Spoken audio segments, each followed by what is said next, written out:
Wa mugore we ureba mugenzi wawe ukamubona yambaye igitenge cyiza, uti yambaye igitenge cyiza runaka, wamubona yambaye inkweto nziza uri gushaka kuyifuza, wabona nta bushobozi ufite bwo kuyigeraho uti ariko nkamukuraho. Wa mugore we urajya gushikisha mugenzi wawe ngo kubera yuko ngo ameze neza, rimwe na rimwe ngari gucugusa ibuno, wakwihanganye ko nawe Imana izari guha. Nutihangana suzi ngo iryo buna uzarikura he? Abantu mweka mbabwire kutihangana kwanyu naho kuzabageza. Umugabo ngo umugore yamuciye inyuma, ngo namufasha asambana, ngo ngiye kugenda nje mu nzoga, ngo ndare mu nzoga. Wa mugabo uhombye umugore wawe wasambanye, uhombye n'amafaranga yawe apfushije ubusa uri kujya kunywa. Ndagira ngo nkubwire ngo buriya n'ubugoryi urimo. Yasambanye, uhombye amafaranga yawe, uraye ijoro, izo wanywe nta mumaro, ahubwo genda usanga umugore wawe umuganize, cyangwa se n'ibinanga wihangane wubaka ushinyirize. Ese wa mugore we wowe ngo umugabo ngo umusfasha asambana, ngo nanjye reka njye kugitanga. Nese wa mugore ubundi ubwo hagiye kubaho kimwe kuri kimwe? Nese ubwo ntujya gusambana bwo rwose ntujya gusambana ko nawe uzaba wiyahuye, uzasanga umugabo ufite sida agutere sida. Natanagutera sida hari byinshi azakwanduza, kandi nyamara nujya gusambana uzagendera rimwe, uzagenda urugo rwawe. Kandi wakabaye wihangana wa mugabo wawe wagiye mu busambanyi ukanamusengera akabivamo.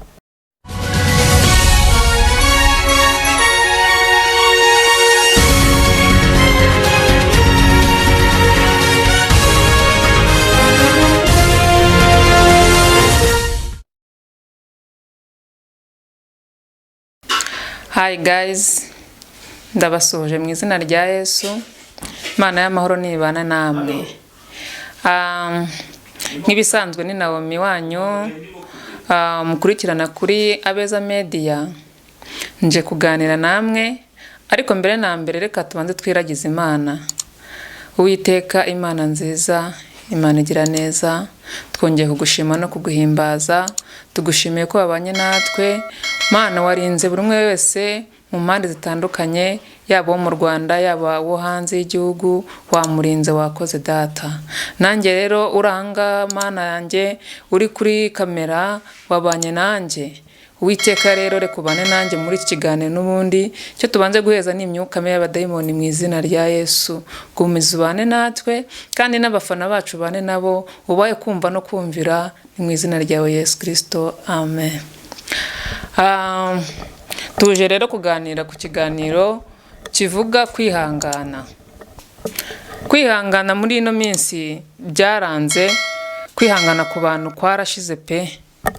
Kwihangana cyakoza reka tubanze twifashije ku bitabo, reka twifashije muri Bibiliya abantu batubanjirije. Tugiye tukajya kuri Yobu. Yobu ni umugabo wagerageje kwihangana. Kwihangana kwe kwamuviriyemo no kunesha.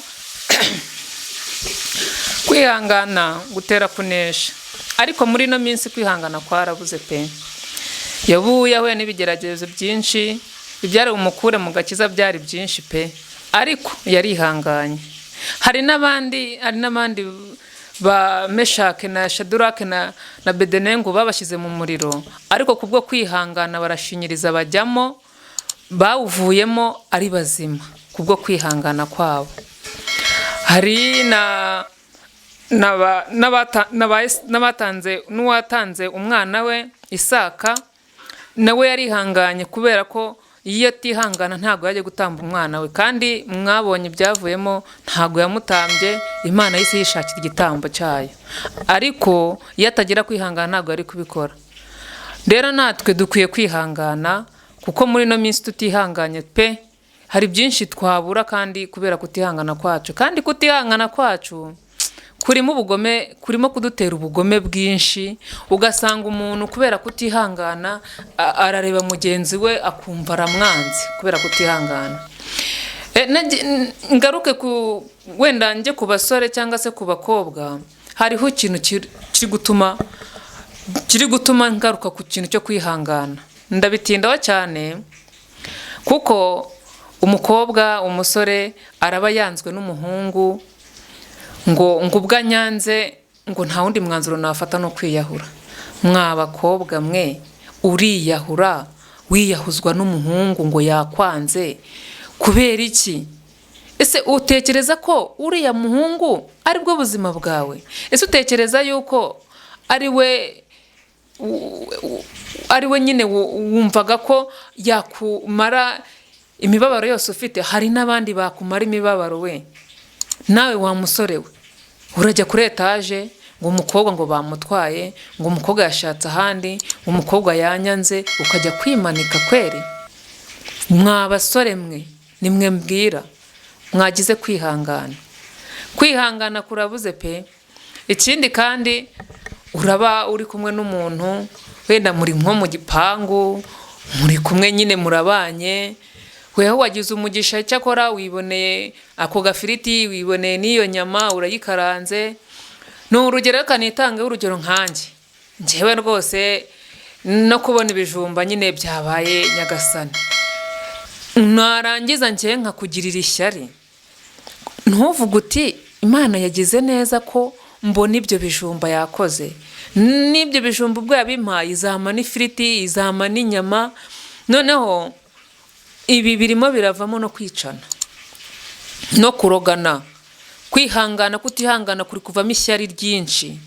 Mwa bantu mwe munkurikiranye naje hano ngo tuganire ku kintu cyo kutihangana. Kutihangana harimo kugira ishyari rikavamo ubwicanyi, ishyari rigatuma mugenzi wawe ati ukomeze nawe ari kwamera. Kandi buriya wihanganiye ikigeragezo urimo, mu by'ukuri ibyo nawe mugenzi wawe ari kubona nawe wabibona. Nk'abantu mweka mbabwire, uku kutihangana nagumye kuvugaho cyane ntago biri ku bantu badasenga, ntago biri ku bantu badasenga gusa, n'abasenga ahubwo cyane cyane mwe mumeze nabi. Mwa bantu mwe mwihishe, mw'abandi mw'abantu mwebwe ngo muri gusenga, ngo muri abanyamasengesho, muhora mubyuka mu gitondo cya kare, urabusibye umunsi umwe uti ishyano ryaguye, kandi ni wowe ufite ishyari, ni weho munyamagambo, ni wowe wirirwa n'abantu bagenzi bawe, kandi nguri kujya gusenga. Ndababaza ubwo ngubwo uwo muntu, wa muntu we ufite ishyari rimeze gutyo, kwihangana kuragufite? Kandi kwihangana kugerana no kwizera. Ubundi iyo utizeye no kwihangana ntabyo, kuko bimwe bikugeraho uti ntibizarangira, bimwe bikugeraho uti noneho karabaye. Buriya habayeho kwihangana, igihugu cyagira umudendezo, igihugu cyagira umutekano, igihugu cyaba kimeze neza, na Kagame ntiyagorwa tuyobora. Mwa bantu mwereka mbabwire kutihangana kwanyu. Muri kumva?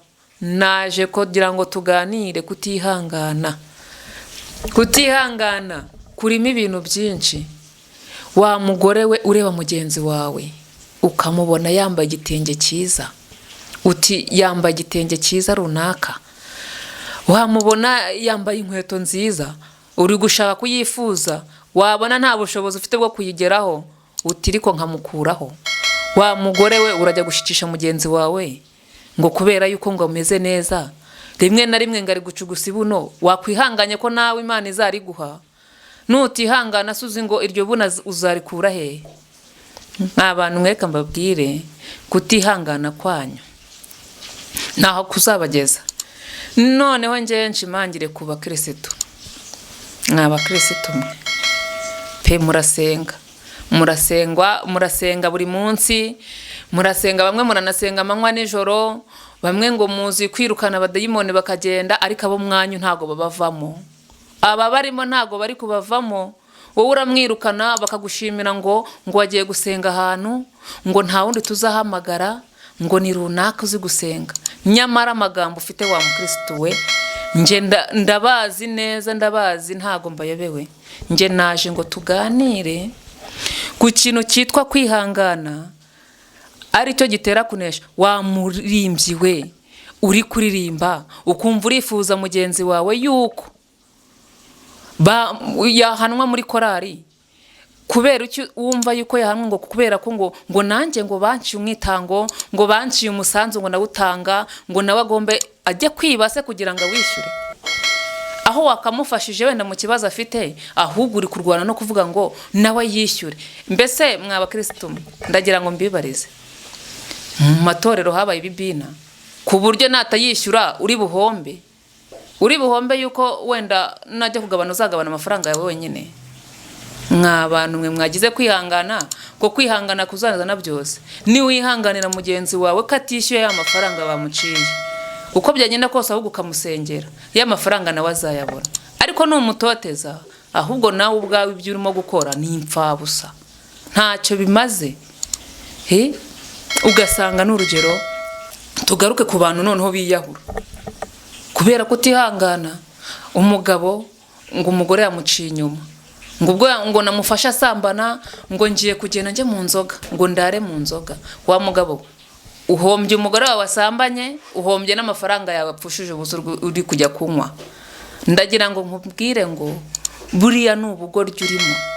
Yasambanye, uhombye amafaranga yawe, uraye ijoro, izo wanywe nta mumaro, ahubwo genda usanga umugore wawe umuganize, cyangwa se n'ibinanga wihangane wubake ushinyirize. Ese wa mugore we, wowe ngo umugabo ngo umusfasha asambana, ngo nanjye reka njye kugitanga. Nese wa mugore ubundi ubwo hagiye kubaho kimwe kuri kimwe. Nese ubwo nujya gusambana bwo rwose nujya gusambana ko nawe uzaba wiyahuye, uzasanga umugabo ufite sida agutere sida. Natanagutera sida hari byinshi azakwanduza, kandi nyamara nujya gusambana uzagendera rimwe, uzagenda urugo rwawe. Kandi wakabaye wihangana wa mugabo wawe wagiye mu busambanyi ukanamusengera akabivamo, ariko kubwo kutihangana kwawe wabigiyemo nawe. Nyamuneka reka mbabwire, kwihangana gutera kunesha. Njye uri hano babwira, nanjye ubu nize kwihangana, sindi kubigisha ibintu ngiye wenda ngo ntakora. Kwihangana ni byiza rwose, ni byiza ku buryo umuntu agomba kwihangana icyo yashatse akakigeraho. Rero bakunzi bacu, hano ndi hano mba mpari ku bwanyu kugira ngo tuganire. Hari benshi baba babwirwa bakaba bagira icyo bibakora ku mutima, bakaba bafashwa n'uko tuganiriye.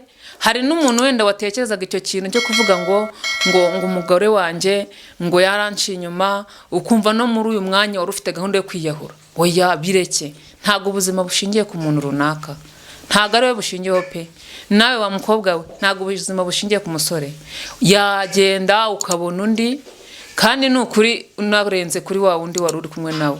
Nawe wa mugabo we, umugore wawe yaguca inyuma, byaba ngombwa yuko anagenda agiye. Buri umuntu yakuvire mu buzima, Imana nayo biri guteganya ibintu by'umumaro. Hari gihe abatari n'umumaro wa mugabo, wasanga uri umugore atari umumaro, ubwo wowe ukaba ushaka kugira ngo wizize uko bite byanyu, wiyice kubw'umugore.